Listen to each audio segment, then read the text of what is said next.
Na noite de 1º de dezembro de 1996, Tracy Marguerite Andrews e seu marido Lee Harvey foram até o pub Malbrook para tomar algumas bebidas e esfriarem a cabeça após uma discussão que haviam tido mais cedo. Segundo a mulher, eles beberam e saíram do pub por volta das 9h45 da noite. O casal seguia pelo caminho habitual e durante a viagem, Tracy relatou que um carro de cor escura começou a buzinar e a piscar, e Lee continuou seu trajeto pisando mais fundo no acelerador. Eles resolveram cortar caminho por uma estrada rural em Cooper Hill e depois pegar a avenida principal, perto de seu apartamento, e Lee percebeu que o carro ainda os seguia. Nervoso, resolveu parar, e o carro de trás também parou. Segundo Tracy, o motorista saiu do carro e se aproximou de Lee. Era um jovem de aproximadamente 18 anos, de cabelos curtos e escuros. Enquanto Tracy ainda estava dentro do carro, os dois começaram a discutir. Lee se virou e caminhou em direção ao seu carro, ainda discutindo com o jovem motorista. Em seguida, um homem mais velho e obeso, vestindo uma jaqueta, saiu do banco do passageiro. Tracy também decidiu sair do carro e, quando se aproximou, o homem mais velho a chamou de vagabunda e deu um tapa em seu rosto, a derrubando no chão. Após se levantar, percebeu que o homem mais velho atacou Lee e começou a bater nele. Ela gritou para que parassem e o motorista do outro carro tentou separar a briga. A dupla então voltou para o carro e saíram em disparada. Tracy correu até o marido e percebeu que Lee estava gravemente ferido e inconsciente. No mesmo instante, um homem que passava e ouviu os gritos da mulher correu para ajudar. Mas já era tarde. Tracy chorava histericamente ao lado do corpo sem vida de Lee. A polícia então foi chamada às 10h45. Lee foi declarado sem vida ainda no local e Tracy foi levada para um hospital. Ela foi diagnosticada com choque pós-traumático e tinha vários hematomas em seu rosto. Posteriormente, uma necrópsia concluiu que Lee havia sofrido 42 ferimentos à faca, 30 no peito e pescoço, e 10 nas costas. Ele também tinha ferimentos de defesa nos dedos e a causa de sua morte foi estabelecida por uma facada que havia rompido a artéria carótida. Durante o tempo que ficou no hospital, Tracy perguntava se Lee estava bem e entrou em choque quando foi informada de seu falecimento. A mulher ia constantemente ao banheiro e se trancava lá por horas, chorando sem parar. A polícia informou do falecimento de Lee aos seus pais por volta das 3h da madrugada e voltaram ao hospital para entrevistar a mulher. Ela só conseguia dizer uma única coisa: "Eu disse para ele não sair do carro." Mas será que essa história é realmente verdade? Será que tudo não passou de uma briga de trânsito? É isso que vamos tentar entender no vídeo de hoje. Então, se você gosta desse tipo de conteúdo, eu só peço que deixe um like e se inscreva no canal, porque ajuda muito. E se quiser, me siga no meu Instagram, que é esse que aparece na tela. Então, dados os recados, vamos pro caso.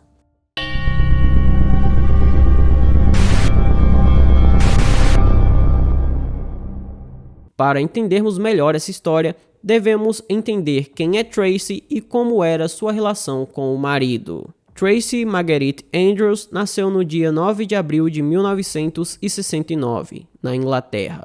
Sua mãe, Irene Carter, disse que ela teve uma educação normal nas escolas de Birmingham. Fora isso, pouco se sabe sobre seus primeiros anos de vida. Em 1991, aos 22 anos de idade, a mulher namorava um homem chamado Andy, com quem teve uma filha chamada Carla. Devido ao comportamento irregular de Tracy, os dois nem chegaram a se casar, e a separação foi inevitável, e ambos ficaram com a guarda compartilhada da filha. Após isso, Tracy foi morar com a mãe e trabalhou em várias profissões, como cabeleireira, garçonete e até modelo de uma loja de roupas, enquanto sua filha Carla ficava com a avó. Em maio de 1994, Tracy conheceu e se apaixonou por Lee Harvey, um motorista de ônibus que também morava em Birmingham. Lee também tinha uma filha chamada Danielle, que era da mesma idade de Carla. Em pouco tempo, eles resolveram morar juntos, em um pequeno apartamento, apesar dos protestos da família do homem. Não demorou muito para ir tudo por água abaixo, e o casal passou a discutir com enorme frequência, principalmente porque Lee era muito próximo de sua ex-mulher, Anita Curtis, a mãe de Danielle. Isso enfurecia Tracy, que achava que estava sendo traída. Durante uma das discussões, Lee resolveu fazer as malas e ir embora para a casa de seus pais, afirmando que seu relacionamento havia terminado. Mas isso seria uma coisa que aconteceria com enorme frequência no relacionamento dos dois. O casal não conseguia ficar longe um do outro, e após essa primeira briga mais forte, eles acabaram reatando o relacionamento. Não importava quantas vezes seus amigos e familiares insistissem, Lee continuava afirmando que Tracy era o amor de sua vida e ele não poderia desistir desse relacionamento. 6 meses depois da primeira separação do casal, ele a pediu em casamento e Tracy aceitou. É relatado que o casal continuou com um relacionamento muito conturbado e cheio de discussões durante todo o ano de 1995. Lee voltou várias vezes para a casa dos pais, mas sempre acabava retornando para a casa da esposa. Em muitas dessas discussões, a mulher era violenta e chegou a morder o braço dele até sair sangue. No ano de 1996, Tracy estava grávida. Naquela época, todos achavam que essa criança faria com que Tracy se endireitasse, mas não foi isso que aconteceu. Em agosto do mesmo ano, o casal discutiu mais uma vez e novamente Lee fugiu para a casa dos pais. Tracy ligou para o homem implorando e pedindo que voltasse para casa, e dessa vez ele estava decidido a não retornar. Alguns dias depois, a mulher ligou para ele novamente e disse que infelizmente havia perdido seu bebê. Embora a família do homem não gostasse nem um pouco dela, todos correram imediatamente para acalentá-la, e Lee logo voltou a morar com Tracy.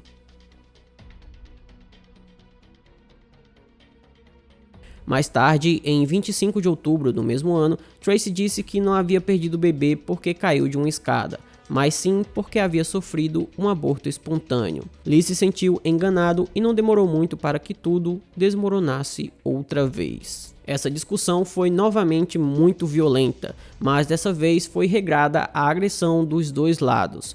Uma vizinha que viu tudo chamou a polícia e novamente Lee foi para a casa de seus pais. Depois de tudo isso, os pais do homem insistiram para que ele tirasse Tracy de vez de sua vida, já que o comportamento entre os dois era inaceitável e podia acabar em algo muito pior. Então, no dia 1º de dezembro de 1996, Tracy acordou e ajeitou sua filha para uma sessão de fotos. A filha de Lee havia dormido lá na noite anterior, e o homem disse que aproveitaria que as duas iriam sair para deixar a filha na casa da mãe dela. Ao ouvir isso, Tracy ficou furiosa, afirmando que Lee queria ficar sozinho com Anita. E após outra discussão, Tracy decidiu então levar Danielle e Carla. Mais tarde naquela noite, o casal decidiu que deveriam sair para tomar uma bebida, na esperança de encerrar a discussão que tiveram antes. Eles dirigiram até o pub Malbrook e foi aí que tudo aquilo aconteceu. E essa noite acabou, junto com a vida de Lee.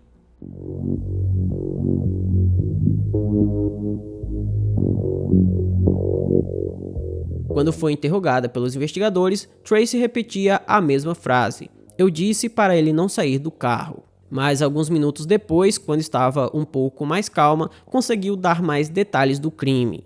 Porém, depois de conversarem com Tracy, os investigadores chegaram à conclusão de que seria praticamente impossível pegar os homens que cometeram aquela barbaridade. A cena do crime foi fechada pela polícia e uma investigação começou logo pela manhã. A polícia seguiu exatamente o que havia sido relatado por Tracy, já que eles não tinham motivo para desconfiar dela. Afinal, a mulher havia oferecido detalhes mais que suficientes para que os agentes pudessem trabalhar. Ao fazer uma busca na área, os investigadores encontraram um chapéu de lã preto, que parecia ter sido jogado em uma pequena vala. Tracy informou à polícia que parecia com o chapéu que um dos homens estava usando. A polícia então acreditava que tinha uma prova crítica e que poderia extrair DNA daquele objeto. No entanto, as amostras eram insuficientes. Os agentes continuaram a investigar a área, mas após várias horas não conseguiram encontrar nada que fosse muito relevante. e não conseguiram também encontrar a arma utilizada para tirar a vida de Lee, no caso, a faca ou um canivete. Os policiais então levaram Tracy até o local onde seu marido teve a vida ceifada, na esperança de que a mulher se lembrasse de alguma coisa. No dia 3 de dezembro, quando chegaram ao local do crime, Tracy informou à polícia mais uma vez que eles haviam saído do pub às 9 horas e 45 minutos. Ela também apontou a área onde foram perseguidos em alta velocidade pelo carro estranho, na estrada de Cooper Hill. No entanto, a família de Lee notou uma inconsistência nesse depoimento, uma vez que a estrada em Cooper Hill era muito esburacada e todos os motoristas que passavam por ali tinham que reduzir a velocidade, então não tinha como ter havido uma perseguição em alta velocidade. Naquele local, a velocidade máxima que conseguiam atingir era 40 km por hora, e Tracy disse que estava a 80 km por hora junto com o marido. Aquilo não fazia sentido. A família do homem também estranhou muito o fato dele ter parado no meio de uma rua deserta. Então começaram a desconfiar de Tracy. Tracy chegou a dar um depoimento à TV local pedindo para que testemunhas se apresentassem e ajudassem a polícia a resolver o caso. Na frente das câmeras, ela falou em um tom desesperado e chorava bastante, mas o apelo não adiantou e ninguém apareceu. Após aquela entrevista, Irene deixou Tracy sozinha em seu apartamento e depois, quando chegou junto com a neta, Carla, ela percebeu que havia um bilhete muito estranho. O bilhete estava em sua bolsa e nele estava escrito que Tracy lamentava muito por tudo que havia acontecido e que não conseguiria viver sem Lee. Então aquilo era um bilhete de despedida. Imediatamente, Irene correu até o apartamento de Tracy e lá encontrou ela desmaiada. A mulher havia tomado vários medicamentos no intuito de tirar a própria vida. Uma ambulância foi chamada e a mulher foi socorrida e levada até o hospital, e conseguiu sobreviver. Enquanto esteve internada, a polícia decidiu fazer a rota do casal e tentar estabelecer os horários ditos pela mulher. Os oficiais descobriram que a Cooper Hill ficava a apenas 10 minutos de carro do pub onde eles foram tomar algumas bebidas. Se Tracy estava certa que saiu do pub às 9 horas e 45 minutos, por que o crime só foi relatado à polícia mais de 1 hora depois? Isso era muito suspeito. Nesse meio tempo, uma jovem que morava próximo do local onde o crime aconteceu viu a entrevista de Tracy na TV e resolveu falar com a polícia. A testemunha afirmou que ouviu um homem e uma mulher discutindo naquela noite. Porém, só estava um casal e mais ninguém. Outra testemunha apareceu e disse que viu um casal dirigindo pela Cooper Hill e eles estavam discutindo dentro do carro. Além do casal estar discutindo, não havia outro veículo na estrada junto com eles. A discussão dos dois era tão forte que o homem até perdeu o caminho que estava fazendo e teve que dar ré para voltar à estrada que queria seguir. Com essas novas informações, a polícia então resolveu levar Tracy sob custódia. Eles aguardaram a mulher se recuperar da overdose de medicamentos e no dia 7 de dezembro, Tracy foi oficialmente presa por ter tirado a vida de Lee Harvey e foi levada a interrogatório. A mulher negou qualquer envolvimento no que aconteceu e sempre que era questionada pelos policiais, ficava calada. Depois de algumas horas, Tracy pediu para ficar sozinha com seu advogado e 45 minutos depois, afirmou que não responderia mais nenhuma pergunta. Nesse momento, os policiais tinham certeza que ela estava envolvida na morte do marido, mas como não tinha provas, precisavam liberá-la até a conclusão do inquérito. Então, no dia 5 de fevereiro de 1997, Tracy foi orientada por seu advogado a dar uma coletiva de imprensa. E durante essa coletiva de imprensa, a polícia apareceu apenas para assustá-la um pouco e ver como a mulher reagiria. No dia 19 de fevereiro, o advogado de Tracy fez um retrato falado do suposto homem que teria atacado Lee. No dia 30 de junho do mesmo ano, Tracy foi levada para uma audiência onde se declarou inocente de todas as acusações. Após isso, a polícia concluiu seu inquérito e o julgamento foi marcado para o mês de julho.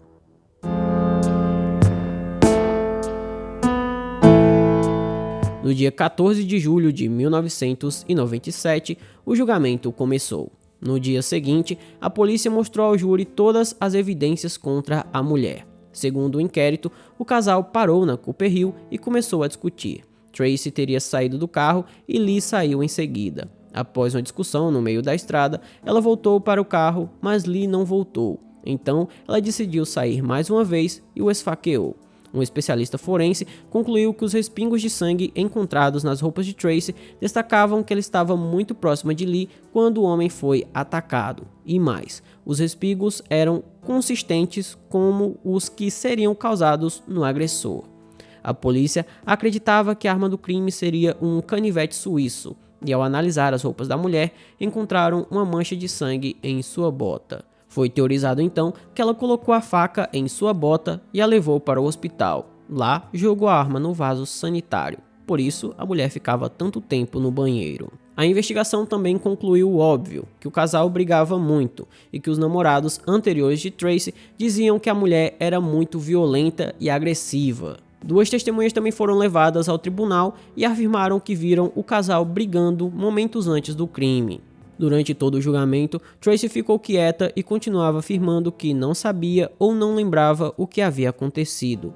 Durante as perguntas feitas pelo advogado de acusação, a história dela começou a desmoronar. O julgamento, que durou várias semanas, se encerrou no dia 29 de julho, quando o júri a considerou culpada e a sentenciaram à prisão perpétua com direito à liberdade condicional. Foi somente no ano de 1999, quando Tracy já estava presa, que a mulher finalmente assumiu o crime contra Lee. Ela disse que durante uma discussão na volta do pub, Lee parou o carro na Cooper Hill, e os dois desceram e começaram a se agredir. Lee então a derrubou no chão e a ameaçou com uma faca. Tracy deu uma joelhada nele e pegou a faca que havia caído. Ela disse que não queria ter tirado a vida do homem, mas perdeu completamente o controle.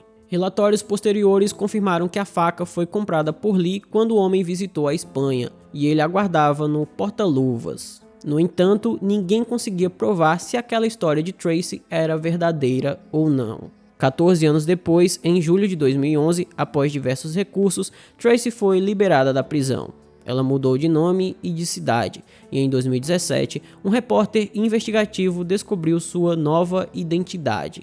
Tracy agora se chama Gina Stephens, tingiu o cabelo de preto e é casada com um homem chamado Phil Goldsworthy. Então, esse foi o vídeo de hoje, espero imensamente que vocês tenham gostado da forma como eu narro os casos e nunca do que essas pessoas fazem. Se você gostou, eu só peço que deixe um like, se inscreva no canal, mande para os seus amigos, me siga nas minhas redes sociais. Por hoje é só, até a próxima e tchau!